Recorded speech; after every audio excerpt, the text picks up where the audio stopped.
Un accident de la circulation sur la nationale numéro 5 fait un mort et des blessés graves. L'excès de vitesse et l'imprudence sera à l'origine de ce drame.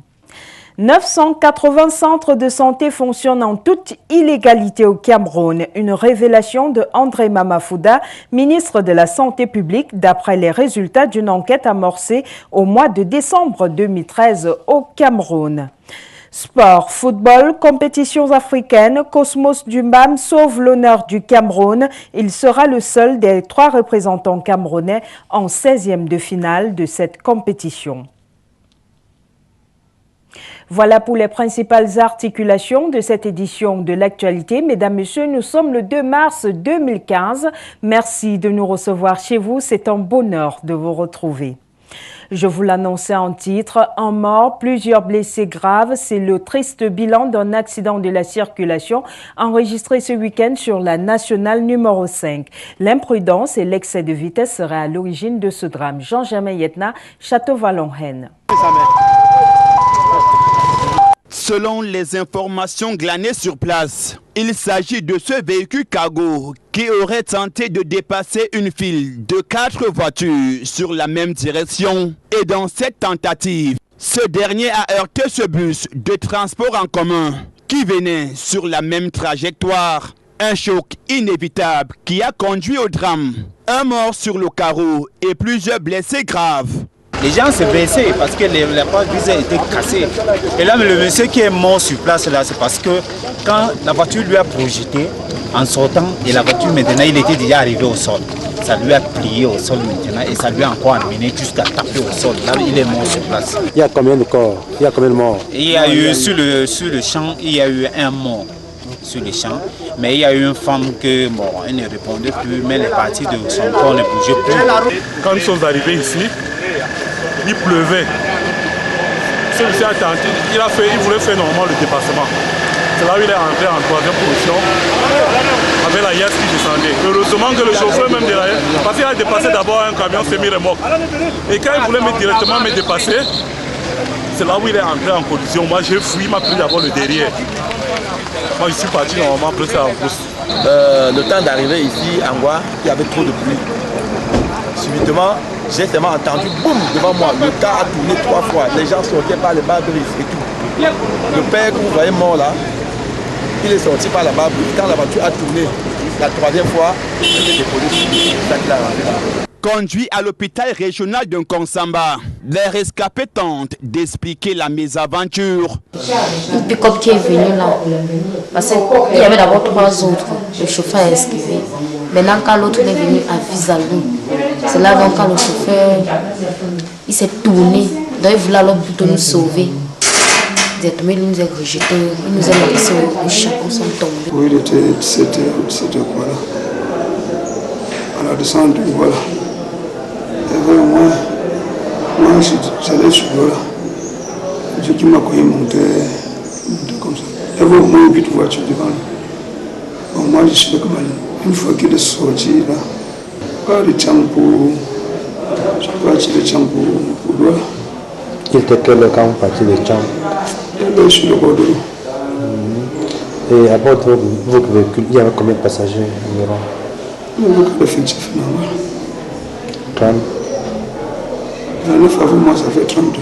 Informés, les autorités de la ville et services de secours sont descendus sur les lieux pour désengorger la route et transporter la dépouille et les blessés au niveau des services d'urgence. Après Loum, Manjo, la localité d'Ongwa, non loin de la ville de Nkonsamba, s'inscrit une fois de plus dans le registre noir des accidents enregistré sur la nationale numéro 5. Ouais. Vous l'avez déjà certainement remarqué, la mise en circulation depuis quelques jours de nouveaux billets. La Banque d'émission sous-régionale précise les spécificités des nouveaux produits monétaires censés combattre le vieillissement précoce constaté dans le circuit financier et monétaire de la sous-région Afrique centrale. L'éclairage de Yves Sanjo. Si l'argument évoqué par Lucas Sabanga-Chama, gouverneur de la BEAC, lors du comité de stabilisation financière de la sous-région Afrique centrale, était de rompre définitivement avec la rupture constatée sur le marché en l'inondant de nouvelles coupures, le rapport comparatif entre les billets actuels de 500 francs, 1000 francs et 2000 francs et les nouvelles coupures traduit une volonté de la banque d'émission sous-régionale de lutter contre le vieillissement rapide de l'argent en utilisation. Selon l'institution financière, la mise en circulation des nouvelles coupures de 500 francs, 1000 francs et 2000 francs bénéficient d'un traitement de surface spécifique visant à les protéger contre toute forme de vieillissement précoce et permet un traitement mécanisé pour la suite. Selon la BEAC, pour ce qui est du rendu visuel et des signes de sécurité de ces billets, l'institution financière sous-régionale indique qu'ils sont identiques à ceux en circulation à l'heure actuelle, mais ils présentent un aspect largement lisse et une rigidité observée au toucher. On en vient au classement 2015 des armées les plus puissantes. Selon le consortium Global Firepower, spécialisé dans les études militaires, le Cameroun sur le continent est une puissance militaire redoutable, une superpuissance dans la sous-région Afrique centrale. Le pays de Paul Biya est classé 5e dans le top 20 des puissances militaires par région. Ceci malgré un budget de la défense et un équipement en homme bien loin des plus grandes puissances mondiale. Yves Sanjo. C'est un rapport qui devrait doper davantage les troupes camerounaises au front contre Boko Haram dans l'extrême nord du Cameroun. Le pays de Paul Biya est loin de faire office de mauvais élève sur le continent, classé 5e dans le top 20 des puissances militaires par région selon le consortium global Firepower spécialisé en études militaires dans son rapport 2015. En dépit d'un budget dédié à la défense nationale très peu comparable à ceux des puissances mondiales, le Cameroun impressionne par ses atouts stratégico-militaires et ses capacités opérationnelles.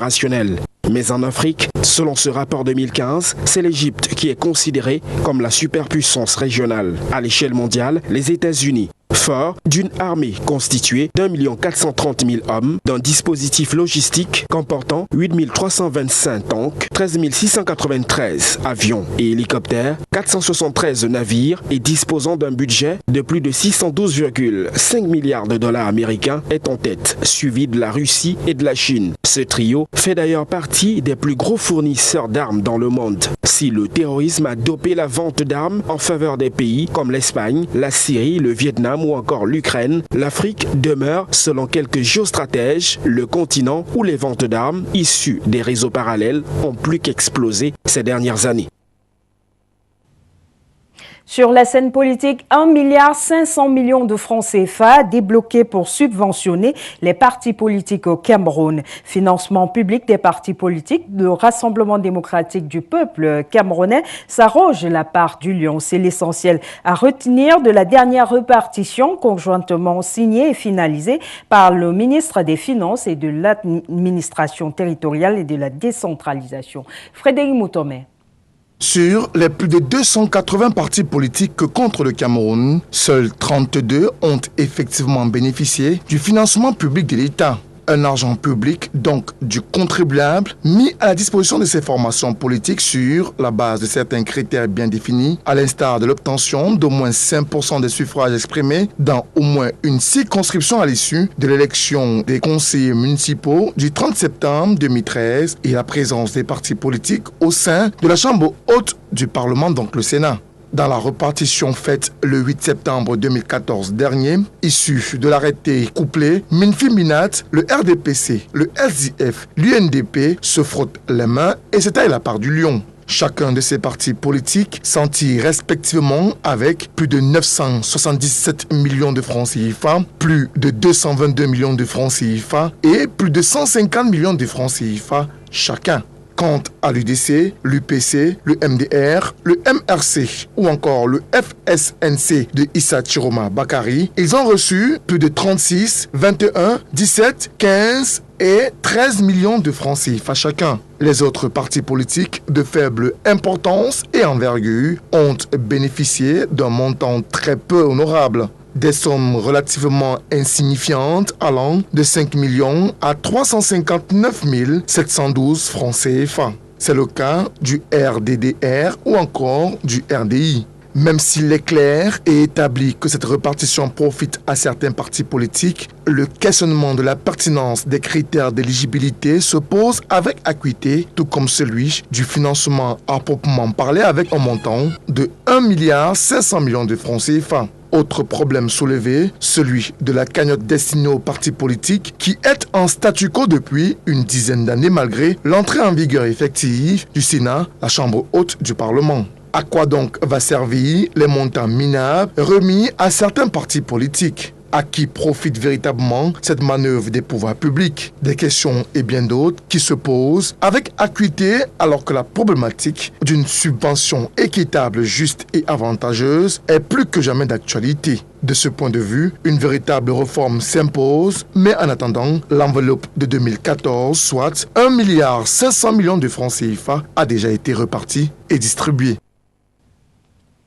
Dans le département du Mungwa, atelier d'information des acteurs agro-pastoraux sur les risques d'intoxication liés à l'utilisation et à la mauvaise manipulation des pesticides obsolètes et leur emballage. Un atelier organisé par le Programme national de gestion des pesticides obsolètes au Cameroun. Compte rendu, Luc-Serge Didienan, Château-Vallon-Haine.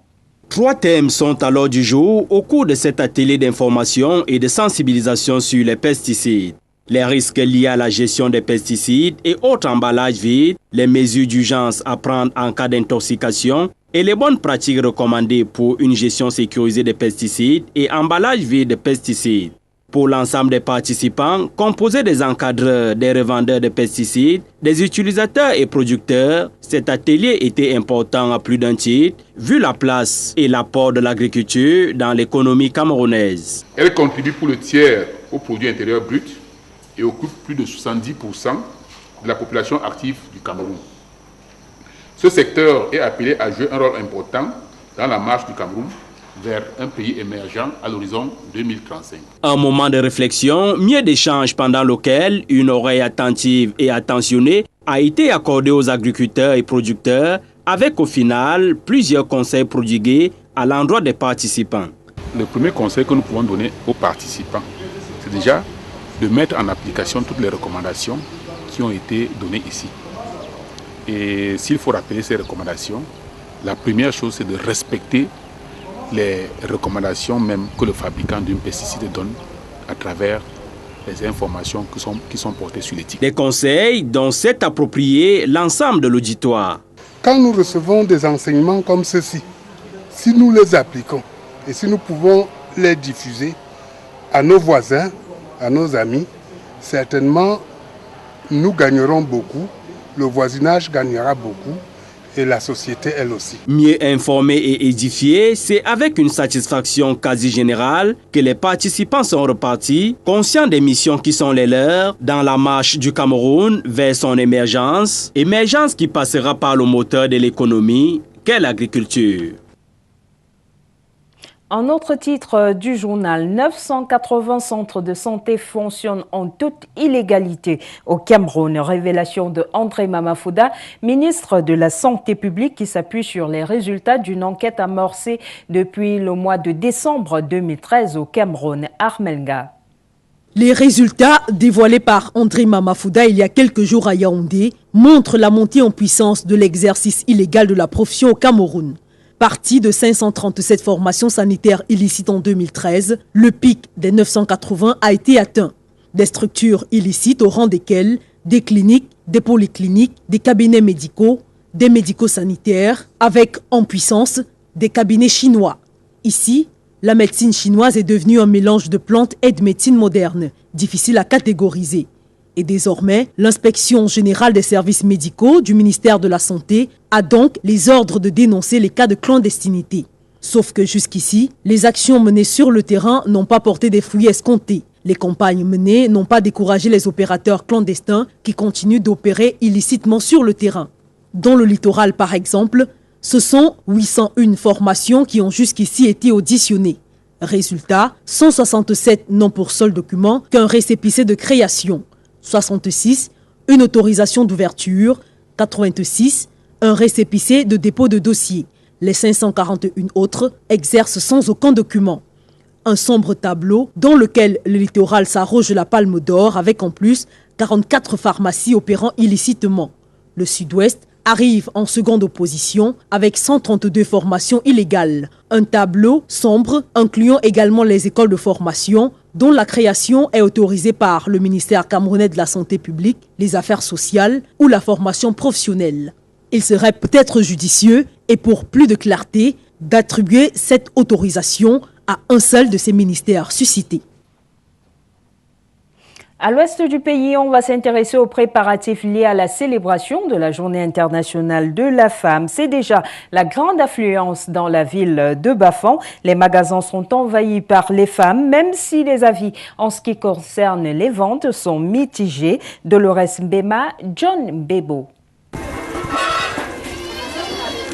À quelques jours de la célébration de la Journée internationale de la femme, l'effervescence est au rendez-vous dans la ville de Bafang.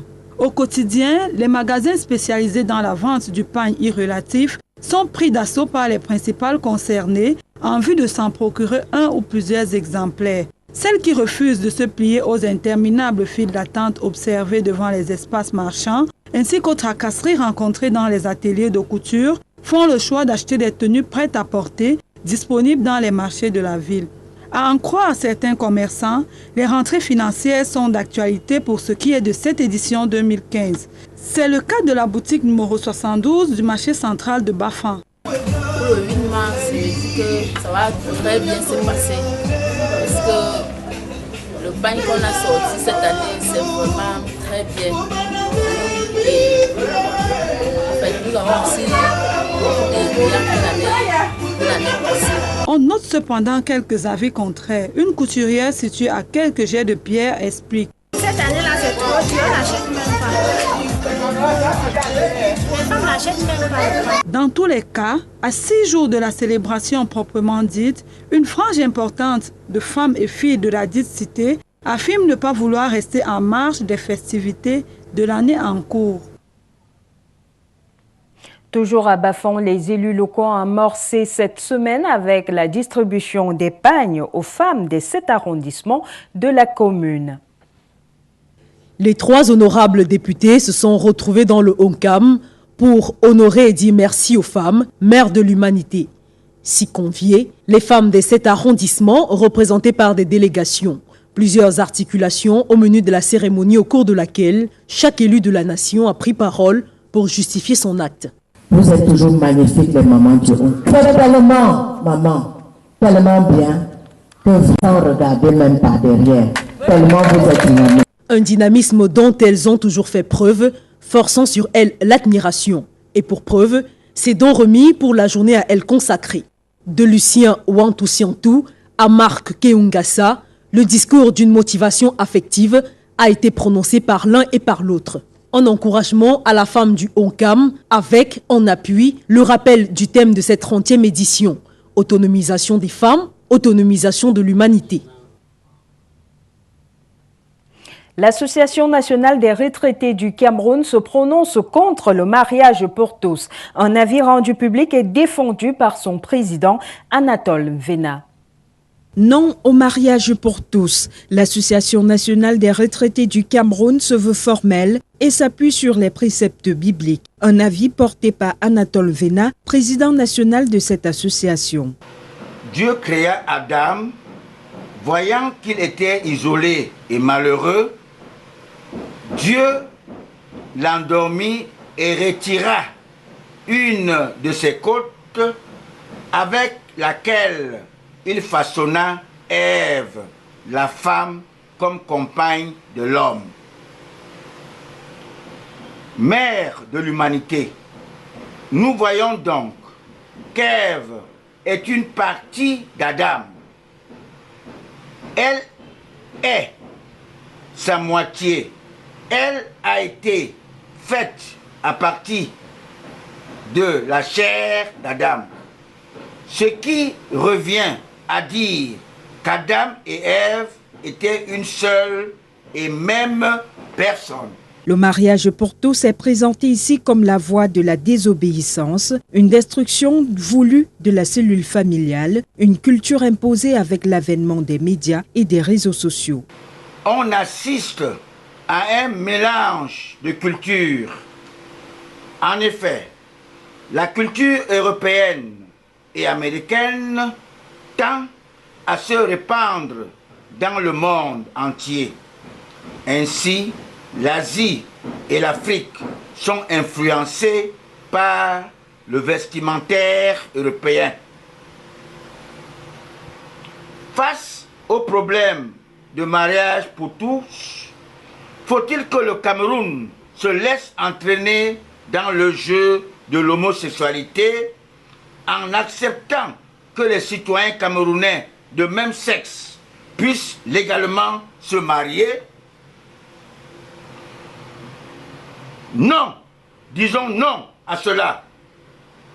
Si l'homme suit la voie de Lucifer dans la désobéissance, en insistant sur la mauvaise voie, les femmes pourraient aussi adopter la polyandrie. Elles n'auraient plus besoin d'attendre le 8 mars pour s'épanouir négativement. Elles seront désormais semblables à l'homme et revendiqueront ce droit en temps plein. Le mariage pour tous est une manipulation de l'esprit à assimiler à la logique colonialiste, une vision destructrice qui, selon l'Association nationale des retraités du Cameroun, va sérieusement fragiliser l'équilibre socio-culturel et identitaire des peuples africains. Cérémonie de présentation des vœux au préfet du département du Mungo, Thomas Ona, a reçu les honneurs et remerciements des autorités administratives, municipales, judiciaires, traditionnelles et religieuses. Le préfet a profité de cette cérémonie pour inviter les fils et filles du département du Mungo à taire les querelles, à demeurer solidaires au nom du développement. Jean-Germain Yetna, Château-Vallon-Haine. Bonne et heureuse année 2015, monsieur le préfet. Cette phrase a été prononcée plusieurs fois dans la salle des fêtes du cercle municipal de la ville de Konsamba. Venus de l'ensemble du département du Mungo, ils étaient tous présents. Sous-préfet d'arrondissement, député à l'Assemblée nationale, maire des communes d'arrondissement, éléments de la gendarmerie nationale et du commissariat de sécurité publique, autorités judiciaires, traditionnelles et religieuses, délégués départementaux de différents ministères, responsables des partis politiques, forces vives et organes de presse représentés dans le Mungo. À travers cette poignée de main, ils ont tous témoigné leur affection au préfet Thomas Ona. Monsieur le préfet, depuis que je suis maire, il est édifiant dans son discours. C'est un maître, c'est un professeur. Moi je crois que monsieur le préfet, comme d'habitude, il nous a vraiment édifié, il nous a enseigné et il nous amène à faire des efforts. Moi je crois que c'était vraiment sensationnel. Bien avant cette symbolique poignée de main, la cérémonie de présentation de vœux au préfet du Mungo a connu deux temps forts. D'abord, l'intervention du premier adjoint préfectoral, Chouaï Boubala, qui, dans son allocution, a présenté un bilan général des défis relevés, avant de remercier par la suite le préfet pour son attention particulière à l'endroit des populations de son unité de commandement. En réponse, le chef de terre a salué les efforts consentis pour l'essor du département, puis a invité les fils et filles du Mungo à taire les querelles, restaurer la paix et regarder tous dans la même direction, qui est celle de bâtir un Mungo modèle, un Mungo exemplaire. Vous savez qu'un Konsamba a autrefois occupé la 3e place parmi les villes de notre pays. Pour des raisons, n'est-ce pas, que vous connaissez très bien, raisons d'ordre économique. La chute, notamment la chute du prix du cacao sur le marché mondial. Konsamba a connu un ralentissement de son développement économique, social et culturel. L'ère est maintenant à l'émergence. Mais vous savez très bien que le gouvernement a lancé plusieurs projets de relance de la production du café et du cacao. Et je crois que Konsamba est, depuis l'histoire, l'un des plus grands bassins de production du café. C'est donc le moment venu, l'émergence voulant, la relance, n'est-ce pas, de la production du café et du cacao voulant.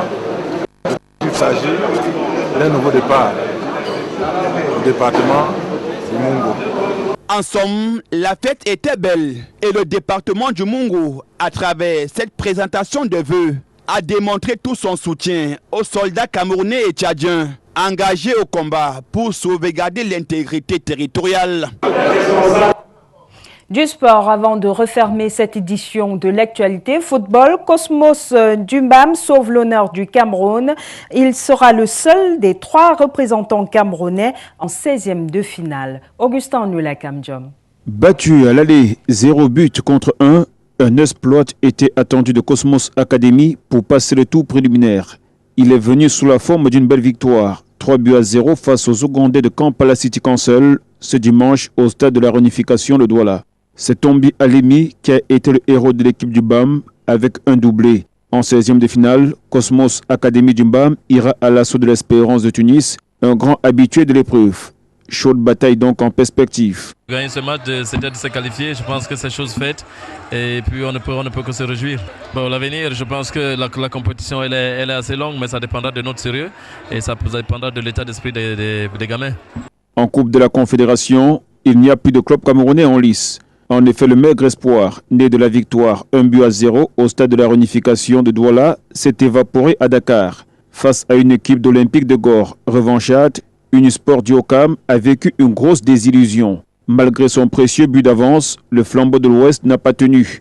Cette élimination peut paraître lamentable pour une équipe d'Unisport qui aurait dû prendre une sérieuse option sur sa qualification lors de la manche allée. Pour la Panthère sportive d'Undé, la situation est aussi déprimante. 2 semaines après sa défaite à domicile 0 but contre 1, le Fauve d'Undé a été battu assez logiquement à Kigali, 0 but contre 1 par les Rwandais de Rayon Sport. Voilà, c'est la fin de cette édition de l'actualité préparée par l'ensemble de la rédaction de LTM Télévision. Mesdames, Messieurs, merci pour votre fidélité, pour l'information. Comme toujours, j'aurai le plaisir et le bonheur de vous retrouver demain 20h. Bonsoir.